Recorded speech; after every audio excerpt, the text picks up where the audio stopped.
So I do have a disclaimer. This is for non-clinical trials, non-clinical research, budgets, contracts, etc. There are entire groups dedicated to those areas that are more than happy to help you figure out budgets and payment schedules for clinical trials and clinical research. They function very differently.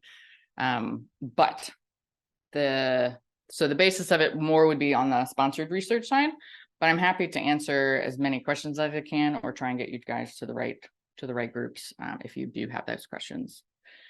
So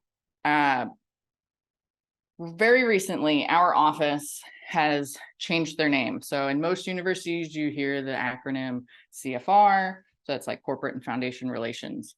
So our office originally was the Office for Corporate and Foundation Relations and Talent Management, which in alphabet soup is really long. So you guys probably knew it as just a CFR or the Corporate and Foundation Relations Office. Our mission has not changed. The point of our office is still to connect UNC's innovative researchers and foundations and industry to identify common problems, relationships. We basically make relationships with industry and foundations on both sides, introducing you one way and introducing them to you all. So we've changed our name to the Office for Foundation Relations and Industry Engagement. I was asked to clarify that because we went from CFR to FRI. We are now FRI. So, but we haven't changed our intent. And on my side, I'm the industry engagement aspect of it. So I'm the one who does a lot of that introducing to industry, figuring out what industry needs. How can I connect them to folks at the university? What does industry need from universities in general? And how can we help them? But also making sure that we get what we need. So if you have any other questions beyond even contracts, budgets, and payment schedules, I'm happy to always help. So our team functions as that kind of prime single point of contact. We're going to go through budgets, payment schedules, contracts. I tried to stick to the script as much as humanly possible for you all. So it should be fairly easy. With companies, there's a lot more on the relationship building. So I need to also find that right person. So if I talk to the marketing guy, he is probably not going to connect me to drug delivery because that's not his role. That's not what he does. So can I find that right person at a company to talk to the right scientist at the university or the right staff member when it comes to fellowships, students, research, giant partnerships? I don't want to talk to the marketing guy. I want to talk to their specific person that can help to make decisions, or better yet, has purse strings. So I want to get to a point where they can say, yes, absolutely, we'd love to do that with UNC Chapel Hill. That's not the case at the federal level. That's not the case often with other funders, right? For NIH, for NSF, you go up onto their website, you go, I would like to apply to this. You fill out the application, you press submit, you cross your fingers. Life happens after 9 months and you may or may not get yes, right? That's not the case in industry. They want me to go to them and say, hey, I have this cool idea. We do Alzheimer's work. You guys do a lot in Alzheimer's work. Where is it where we can dovetail and put those collaboration efforts together?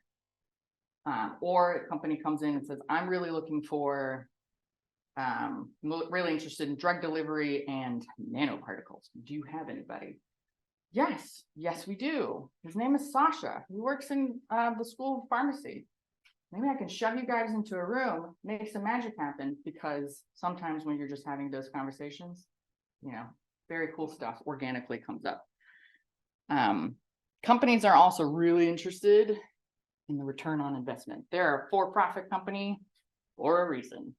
You're looking at federal government, not for profits, they're looking at it. So what is it the next thing that we can put out? What are those ways that we can get in front of our competitors? They'll always think of that for each decision. It's rarely so philanthropic that they want nothing out of it. Even when it's something that is super charitable, they do get their name out. They do get that corporate social responsibility that says, we gave $5 million to Lineberger Comprehensive Cancer Center. They'll still get something out of it, even if it's not the funding or innovation, but they'll always look for research and innovation or workforce. The two make their whole organization go. And we can do both, which is where academia shines pretty nicely. The sudden changes, people leave very quickly. People can get fired very quickly. People get promoted. People move around. So your contact might go away. If you're in the middle of a project, they can stop the project just because their priorities changed, their budget changed, their yearly budget just was slashed because, you know, the company didn't do well that year. That can absolutely happen, which has a, you know, reason why we're going to talk about budgets and payment schedules in here, so that nobody gets caught knowing or thinking that this is absolutely, we're totally going to be funded for a whole year. Hopefully nothing happened. They also have different funding mechanisms, unlike NIH, which just does grants. Companies can do gifts, they can do services, they can do research, they can do clinical trials. They all kind of function a little bit differently. And for the university, they go in different pipelines and go to different offices. So that might be OSP, that could be Nate Nuffman's group. In finance, that could be the core facilities, that could be gifts and development. So knowing how they're going to fund it is also an important way of when you're building those budgets. And looking at federal budgets or federal grants, those are usually many exhausting pages worth of grants. Everybody here has probably been a part of at least one of those. Companies hate those. Can you shove it onto a one pager? Perfect. Let's do that. Let's do that instead. So take that NIH 20-page application and shove it into one page and sell it so that they want to fund it. So it makes it a little bit more fun. And they also not very thrilled about NIH budgets. Short, sweet, concise. Those are the kind of areas that they're in. So they're just they function very differently than your federals and even your foundations. They just do things differently. So that's always something to keep in mind when you're dealing with industry.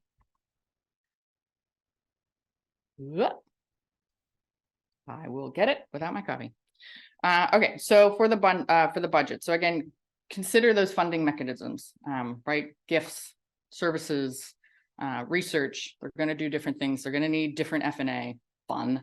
They're going to need different structures, awesome. They're going to go by different offices and for review.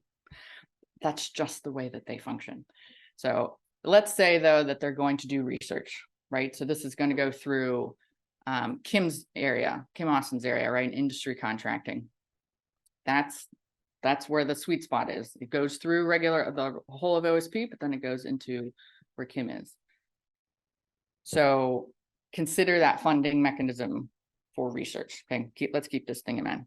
When companies are talking to your PIs, don't let them talk about money at all. Just tell them to talk about the science.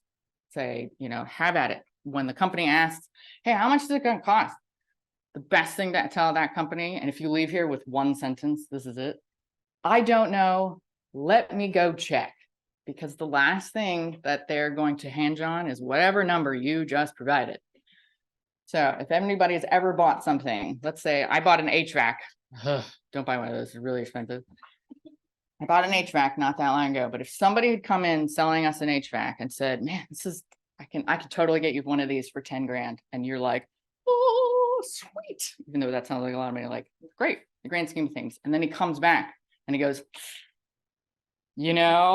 I forgot a couple of things and it's actually going to cost me 20 grand. The first thing I would be like, but you told me 10 and I thought 10 and I budgeted for 10.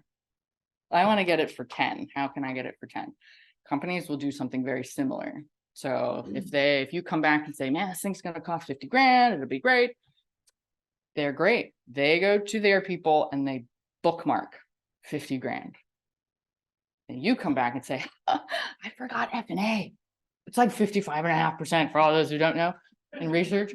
That's a lot. That's like a big mistake. Or they forgot that in NIH, there's a cap.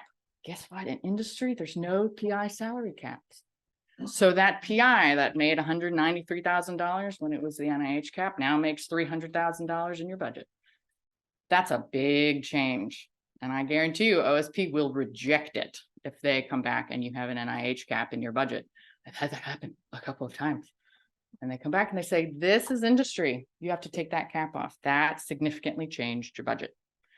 So if there's anything that you can do to get your PIs to not talk about money until they have a budget written and based on that scope of work that they would like to do, as that back of the napkin, that company will definitely say, I like it, let's do it. And nobody really likes going back to that person that really wants to give you money and immediately ask for more. That's rough, okay? So if there's anything that you guys come out, please tell your PIs, or if you guys talk to industry, is say like, I don't know, or let me find out, and don't provide that money. Even if they keep asking like, rough estimate, I don't know. It's easier and better that way. So the next piece would be, all right, draft. And I know I said, don't provide them with an NIH budget, but for internal purposes, draft an NIH style budget. That is a great budget that you guys all have some similar templates in the different schools and units. Draft it because it includes all the good stuff, right? You go with the most conservative version. It's got all the salaries and you put the benefits and all the other stuff. Put in that 100% budget of what they're going to do. Then you can shorten it and you can squish it into a line or two. But at least when you have an NIH budget, your accounting people will be happy. OSP will be happy. Everybody else will be happy, but the company doesn't need to see it. They just get the tailored version. So what I do usually is like if a school or unit provides me with their NIH budget, on the same Excel spreadsheet, a different tab, I will put a small budget, the sponsor budget, but I'll link it to that NIH budget. So if anything ever happens and I go back and say, holy crap, they're not going to fund you for $10 million, you're going to have to reduce your budget. The PI can then go with the departments, tailor that NIH budget, and then it immediately changes my sponsor budget. So I don't have to like go recreate the wheel. That's always helpful, but it includes things like that you may not have thought of, like the tuition and things like that, where the PI might have forgotten, I need a grad student. Oh, but what part? You know, how much is the effort? Are they there whole 9 months out of the year? Are they 12? Are they, you know, a piece of, are they partial? Things like that, the PIs may not know or may not remember to include, but an NIH budget usually has that already built in. So it's easy to then create a pared down version. So when I help departments in submitting things through Ramsey's, those are the times I'm like, put this as your internal budget and PDF this as the external budget, the pared down version. Because what I want in the agreement is not the NIH version. I want my small budget in there because they will care about a couple of basic lines. They might ask for more information, totally in their wheelhouse to ask. But if I can give them a $150,000 budget and I say this thing is going to cost $150,000 and they go, cool, sweet, I didn't have to provide anything else. That's great. And even on the agreement, it can say this budget is $150,000. And then internally, everything can change. Like you can move things around and make sure that you guys get what it is that you need. So consider those and consider the payment schedules. And I do work with departments on like on the budgets themselves because I don't have your templates. All of the schools and departments have those templates. So I usually ask to say like, hey, work with your administrators, work with the folks in your offices to create these budgets, come back. And I can look at them for like the super high level stuff, like, did you include F&A and is it the right one? Or say like, wow, you only included 1% effort, but you're going to oversee a whole project. Are you sure? You know, did you miss a zero in here somewhere? You know, because it's a 2-year project and you're going to do 1% of time, that's like 5 hours. So it's, you know, overestimate what their time and their worth is.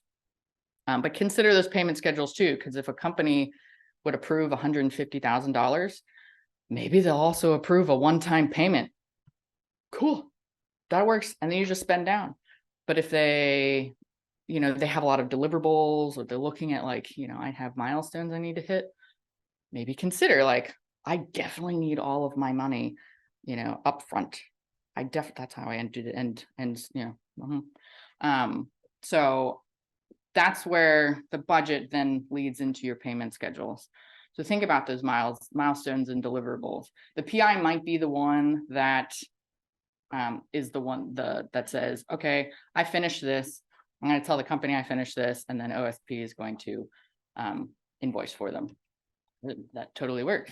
That also means that there needs to be a little bit of communication in there where the PI says, hey, OSP, I need you to send that invoice.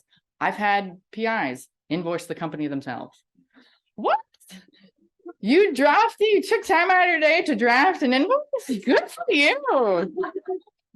Can you do some of my work too? Like, no, please. And they have to go back to OSP and like, so the PI decided to do your job, guys. But can you redo it? Because I don't think you did it right. And then funding. When is funding needed? For most places, I like having that money up front. It's great. I would rather have that $150,000 up front, spend down. Companies a lot of time will say like, all right, well, I'll pay you in the after the first month. That means that I have to like put expenses on an account and then go in the red. But that's not fair because I've done a lot of work up front. Why not get some money up front and then say, okay, 25% up front, 50% up front. This is a negotiating thing. This is going back and forth. I could say 100% up front and they go, no. I'm like, okay, counter. Right? I don't want them to just say no and then I have to keep thinking stuff up. Try the highest version, try 100% or 75% and then say, all right, 75% up front, 25 at the end. So that I have a bit of a carrot to make sure I finish this thing. But especially if you have personnel, you've got to pay people, you've got to set up your projects, ask for stuff up front. The last thing that you want is to say, okay, we will not pay you until the IRB is finished. Guess what happens before the IRB is finished? The company goes under and they rip your budget. Now you've done a bunch of work for free. And that's terrible. That's terrible. You want to make sure that you get paid for the efforts that they're doing. And even if that includes the staff or the faculty, whatever it is, there's got to be like a bit of a startup fund to then allow you guys to spend down. Billing mechanisms to like, if it's fixed costs versus, cost reimbursement. Are you okay with, just every month, just collecting all the expenses and sending that? Or can I say like, I'm going to bill you $20,000 today? Almost doesn't matter what I spend in my $20,000, but I will bill you at the end because I finished my deliverable and then I gave it to you. Right. So those are ways to think about that bit of a payment schedule. Frequency of payments. I would talk to your accounting folks and how often they really want to bill. Like, is it per month? Could it be per year? Is it every 3 months? And what is it every 3 months? Is it because you did something every 3 months? But if I'm billing every 3 months and the project isn't doing anything, what am I billing for? The company doesn't like that. And we don't like that either because we didn't do anything. Or if the project stops for some reason, but your personnel have still done work, you have a lot of effort, even in clinical trials, right? Like you're recruiting patients, but you can't actually get a patient to go through. Right? And that's a rough example. But that's a lot of effort, but not a lot of production on the company side, right? So you got to kind of think about those things.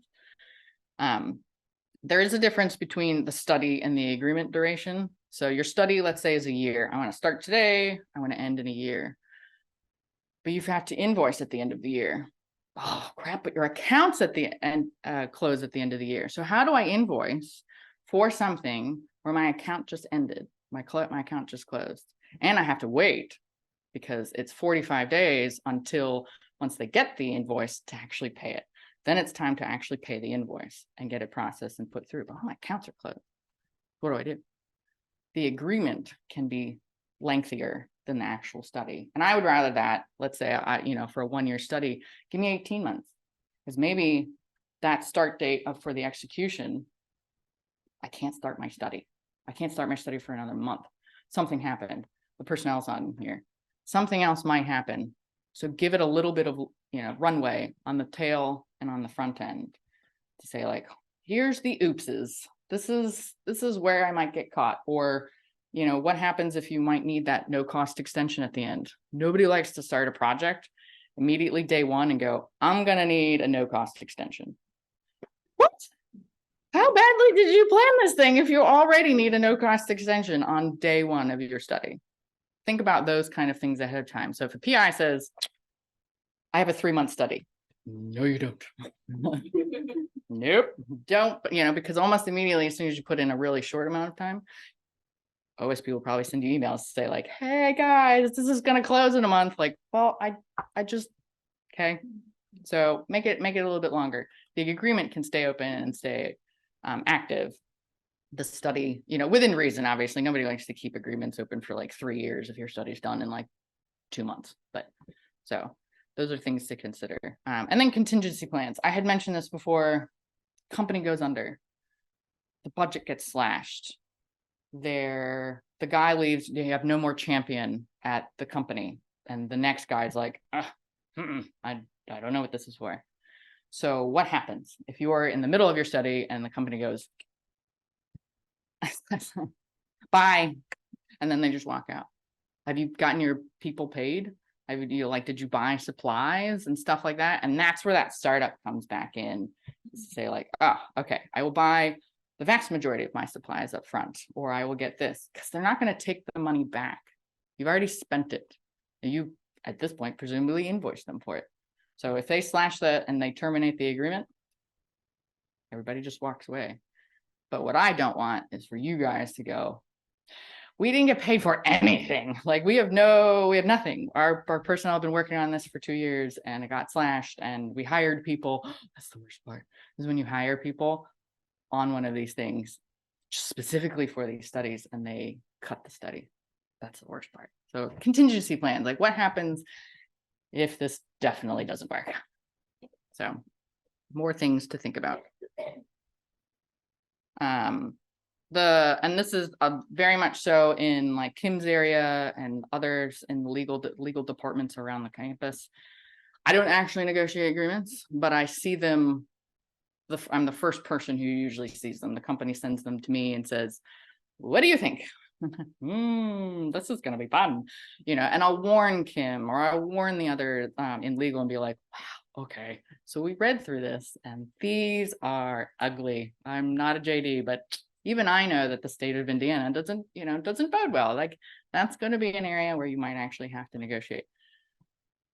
The big stickiest terms are like, who owns your data? Who manages your data? Who's receiving your data?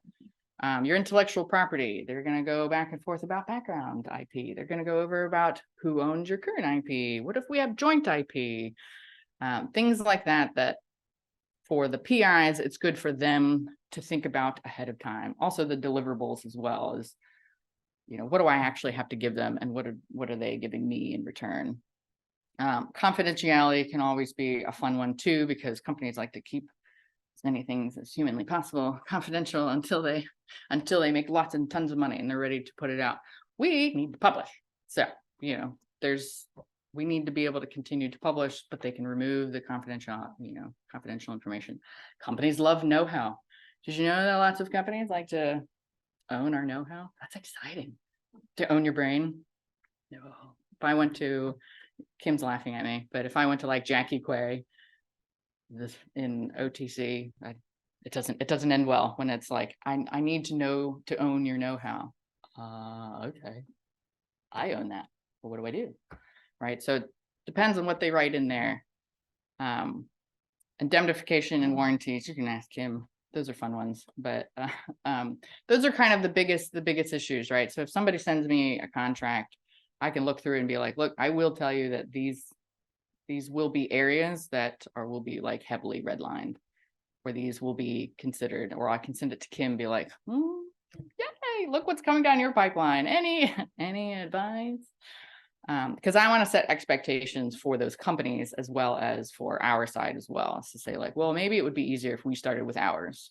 How about we start with ours? Can I send you a PDF, review only version of our contract for you to look at And if they're like, oh yeah, could totally sign this. Awesome. That makes Kim happy because there's less to negotiate. But if we had gotten theirs, it might be all red, and there's extra steps to say like, this was terrible. Let's try ours and see if that works. That's just time, like, and their effort as well. So those are all the fun, most of the fun stuff. Whoa, don't do it. Don't press end. So, I mean, bottom line is, if you have questions, feel free to let me know. I'm happy to help. Kim will help on like anything. I've totally just volunteered you. For like the industry contracting, there's definitely folks on campus that have an amazing amount of expertise and knowledge. I'm happy to help where I can. And it can be any industry. My job is agnostic to the department. I'm happy to help School of Pharmacy, School of Law, School of Medicine, whoever it is say like, look, this company I've never heard of in my life just contacted my PI. What do I do? I'm happy to be that guy that goes, I don't know. Let's find out together. I will happily, volunteer as tribute for something like that. So, and it's first come, first serve. So if it's an email, if it's a phone call, great. I rarely answer my desk phone, so email is usually better. Or go on our website or come visit. I literally now live across the street from the Friday Center. So in case you're here, come on, pop over. But that's kind of me in a nutshell. I probably talked very quickly, but this is that point where you guys get to ask questions and probably say, hey, I have this. What do I do with this? Yeah. Hey. Hi. I've heard a lot of what you've talked about before, but I have one key question. Yeah. That, startup funds. Yep. I work in ophthalmology. I'm only assigned to clinical trials like investigational drugs. Okay. When an industry approaches me and they have their own script to follow, and they rarely break ranks with that script, what are they used to hearing, even though they pretend they're not used to hearing it, when it comes to startup funds? Because the example you gave of, oh my gosh, we did all this work and then nothing, it's happened to me 3 times in the past 2 years. Mm-hmm. And that's okay. There are reasons, there are things, but since that cannot happen from here on out, what blurb do we say then and know that we need to be taken seriously, even if they had did you provide them with a budget or negotiate the budget, or did you kind of take it as face value? None of the above. Okay. Cool. I'm learning the process as I go. Fantastic. Somebody left and I was pushed a giant step forward and welcome. Not knowing how this is done. But common sense dictates at this point, no, we're not doing it. They always ask, well, what's it like? Do you need to have IRB approval before you have a contract? I'm like, let's take a step back before that and talk about how much work is involved with us even getting to that point. Mm-hmm. So what do they want? What will they pretend they don't understand, but you still need to say it? So the common practice is to negotiate. They don't usually expect you to go, okay, and then sign on the dotted line. And we don't want you guys to actually say, okay, please don't sign anything. Actually, you have no signatory. And your PIs don't either. So tell them that too. Don't sign anything. Please stop signing things. I have to do a lot of work before I even submit the CPA and all these things. And I want to let them know what to expect, because the minute we say, yes, I've approached an investigator about it and they're interested, they could do anything from go silent or start sending me lab supplies right away. Honestly. So what is the golden phrase that I say to let them know that they should expect to hear that they're going to pay some startup funds? So if it's not already in there, most companies will assume that you guys need something up front. It often depends on how much it is. They don't realize the amount of effort to put on clinical trials in particular, but also, like, I need to hire somebody, or I need to do this, or this is all personnel and I really want that up front. A lot of it is also how you justify it too. It's to say like, this is how we do studies. We need things up front in order to initiate the study, in order to get to a point where we can actually start it. But also it very depends on their scope of work too. So if I looked at, regardless of whether it's research or when I was doing clinical trials at UC Davis, I had to look at the scope of work and be like, okay, what is it that I need to do in order to prep for this? Is it all the paperwork? that is something that is billable, by the way, is like that effort, right, to do all the crap. But do I need those supplies up front, right? So if I have PI coming in and I see a first patient and I needed all those blood draw materials, I don't have them, then I can't start that study, right? So like you would need a PI first, right? So that kind of has to happen. But if you're looking at it, that scope of work and saying like, well, in order for me to start to get to patient one, what are all the things that the patient needs on that first day? But also I need IRB. So there's, those fees associated with the IRB. There are PI's time in order to write the IRB. There's things like that. Those are things that you just have to consider. And so you can tell them, it's to say like, thanks for this, we'll review it and get back to you. And it's based on your scope of work, but you come back and tell them, this is why we need startup costs in order to even begin to start the study. And usually if they're like, oh my God, and they've got the vapors and they pass out, just to say like that, that's part of doing business with us, is that we need to make sure that that we have everything in place in order to run your study. It also depends too, like how many studies they've done, right? If you're looking at Pfizer's going to be much more used to having startup costs versus a brand new tiny, little startup company that is like, I can't spend a lot of money. This is like breaking my bank to do this. Those are different considerations too. But for the most part, they're used to having something. It just depends on how much. But if I went to Pfizer and said, out of 10 million, I need 9 million up front, they're going to go, no, try again. So, and it has to be reasonable too, right? So if it's a $50,000 study, you might not be able to get all of it up front. And I've had to negotiate back and forth with them as well. So there isn't a magic bullet for verbiage, but you can definitely say, we need these startup costs in order to get the study moving. And that includes X, Y, Z. I usually, when I was at Davis, I would have the costs for all of my trials, but then like on the side, I'd say startup costs equals not per, but I would write study initiation equals blah, blah, blah, blah, blah, but then have a big cost at the bottom. So I didn't line item it in terms of its costs, but I said, this is the bulk. This is the kind of stuff that it includes. So if you're telling me I don't need IRB, we're going to have a problem, because that's part of my startup cost, is those fees associated to get this thing even up and running. And our PI, they have other things to do. They teach, they're in clinics, they do research, etc. So making sure that their time is accounted for.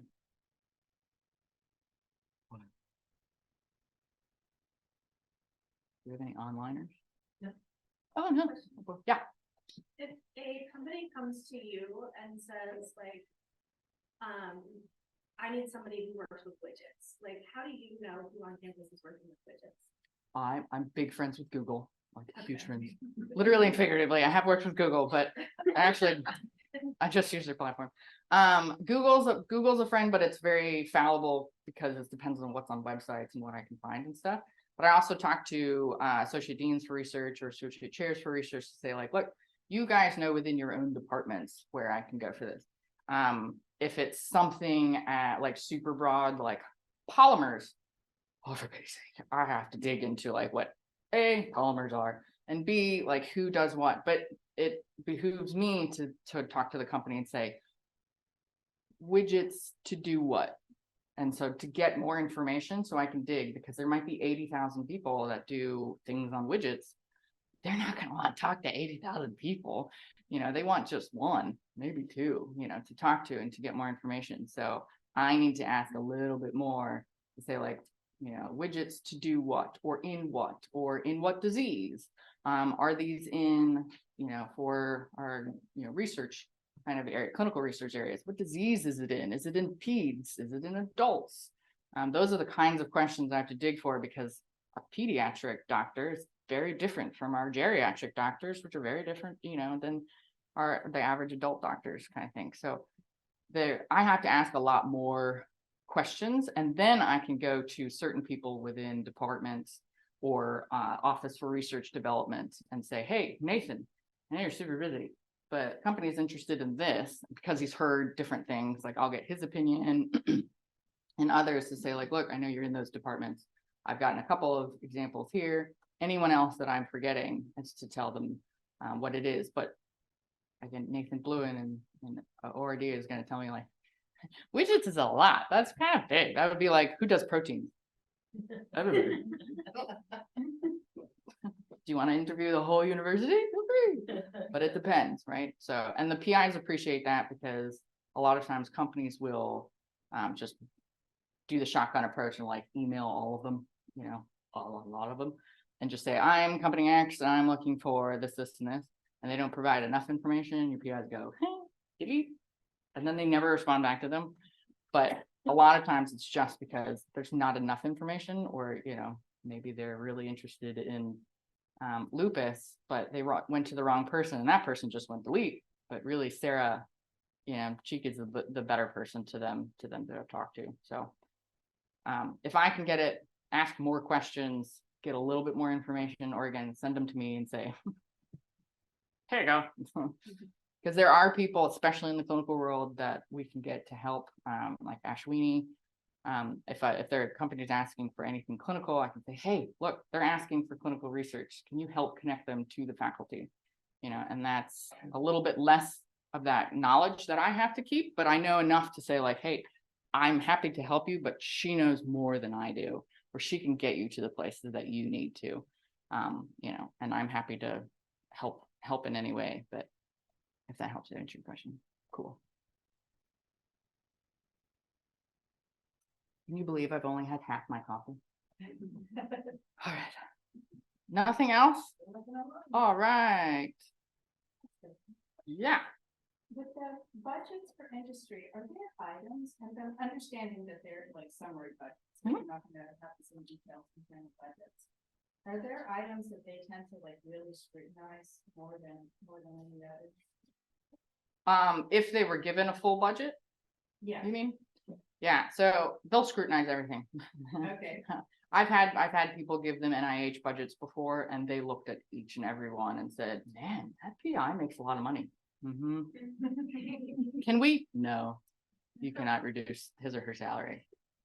Period. That's like, so that's another a big detriment, right, to NIH, is they will spell out everything, but half of that stuff I don't want them to negotiate with. I don't want them to, I mean, I don't care if they see their salaries and stuff, but it's not a negotiation area, right? If they make $120,000, thumbs up, you know, but if they make $320,000, it's just what they make, like, you know, so their benefits, their salaries, they'll try to negotiate anything, their effort certainly, and be like, well, gosh, that guy makes like a lot of money. Can we maybe reduce his time? Like, that's the PI.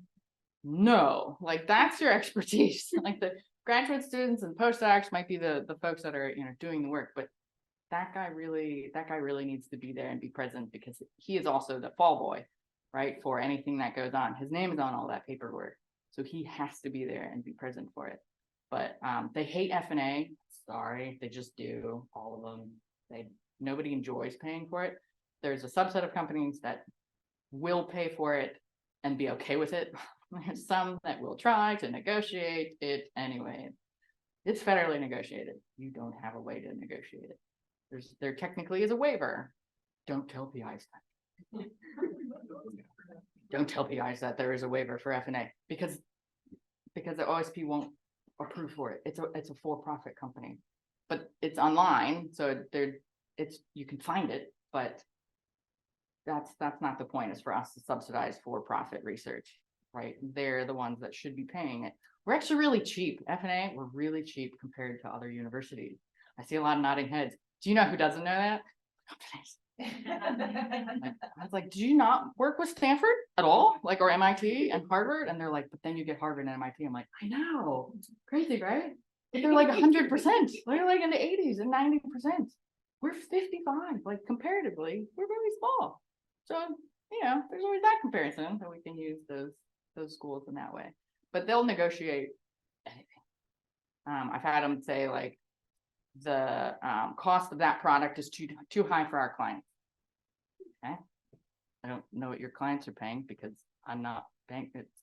That's just what the cost is. Like, I would buy that off of Sigma Aldrich. It's just what it is. And you can negotiate it with Sigma. I don't know. That's just what it is. So, and then the PI at that point was like, I really have to, I'll negotiate what I'm doing in my scope of work because they said that. So they went back to their scope of work and then, well, I guess that was the really expensive, Cadillac version of my research. Maybe I can do the Honda Accord version of my research, and give them. And then he was like, nah, I'll take that. But it was because they looked at it and saw these, kinds of costs. And then they got afraid because there's F&A on it. It's like, yeah, but when you go to your clients, there's no F&A. That's not the cost that they pay. That's the cost that you're paying us to do university. So there's a lot of like kind of education as well that goes into it. But that's why I don't like sending them NIH budgets, is because they will happily look at everything and they will scrutinize it. So if you give them small amounts of information and they're like, well, I'd like a little more information. Okay. Like maybe here's your personnel, or you're thinking like you can go up the ladder and give them more information, but they will look at it and they will try to reduce it down, because yes, Pfizer, this is important, because yes, Pfizer has lots of money, but that department within Pfizer has its own mini budget. And that little budget is not Pfizer's whatever billions of dollar budget. They're different, right? They're not all given, all the departments and companies are not all given the exact same amount of money. They have to justify what they spend their money on, things like that.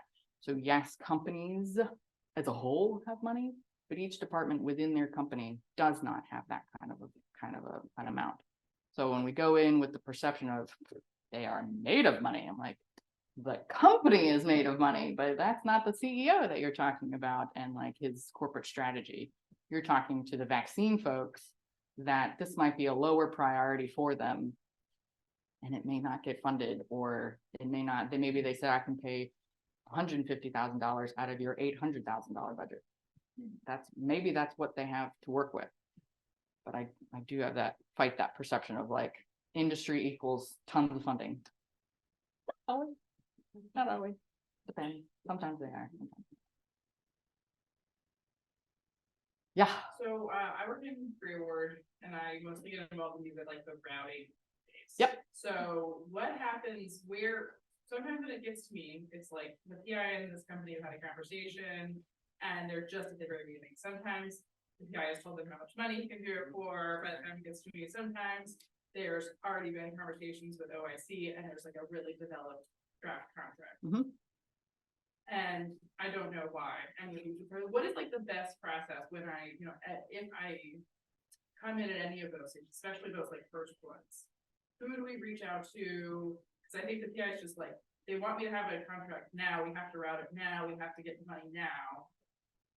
How do I, what's the first step that we? So after we go for drinks and cry, because I'm usually at that same stage as well, or I get introduced like all throughout that particular process. The sweet spot is in the beginning. The unfortunate spot is at the end when they have already negotiated everything. They've solved the world's problems and then they go to legal. So the best process is that you kind of have to deal with what you were given. If there are places where you can backtrack, is to say, look, and this is not like whatever policies OSP have are the ones that you need to abide by, right? Like there's still industry, if they didn't include the right F&A, you need to go back to them and say, this does not include the right F&A, or you have not included any percent for your PI. It's a minimum of one people, one. Don't put one in, but like, that's a minimum of it. Like they still have to pay for it. And they will have their point is they have to go back to the sponsor and ask for that money. And that's why I kind of press on, like, please tell your PIs to not talk about money, then they won't get into those situations, but you kind of have to just accept what they have provided. So, okay, so they're not supposed to talk about money, but by the time it's to me, I need a budget in order to get it to the next stage. Do we do it in a vacuum, not talk to the company? Do we then? So they've just sent you the contract? I don't know. This is always. Oh, yeah. They just say like, we've got some money that we'll give to you, but like, do we then negotiate the budget within the department? Do we need to involve like you or cost of contracting or anybody in that budgeting decision? You're For things welcome. that we're not, but thinking about, or do we just budget like we would normally for a grant or any other cost? So I would say that still draft that NIH budget just like you normally would. I would even pad it as not like a crazy. We don't do that. Like, you know, nobody's ever done that in their entire lives.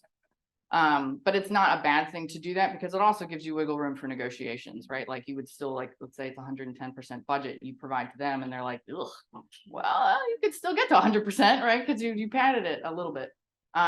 Yeah, so I mean, if companies are you know, if a PI says, I have a contract ready to go, the stuff that still needs to be in that contract is still your scope of work, it's still your budget, it's still your payment schedule. Like they're still gonna have to provide that one way or the other. Right, so it doesn't give Kim's group a whole lot to stand on if they're just negotiating a budget without actually knowing what the heck, you know, what they're doing, what the scope of work and stuff are. You're welcome. I'm happy to hang out in terms of the budget. I know she's yelling at me. She's like shifting in her chair. You're welcome to let me know, you know, that it's there, but what I will also turn around and do and say, like, these are costs and expenses within your department. But what I could say is, hey, based on your scope of work, did you remember blah, blah, blah, blah, and blah? And that way you can maybe add to it. That's where my kind of sweet spot will be, is because I'm not in a department, is to help as much as I can within those confines of my capabilities. So, but yeah, just let me know.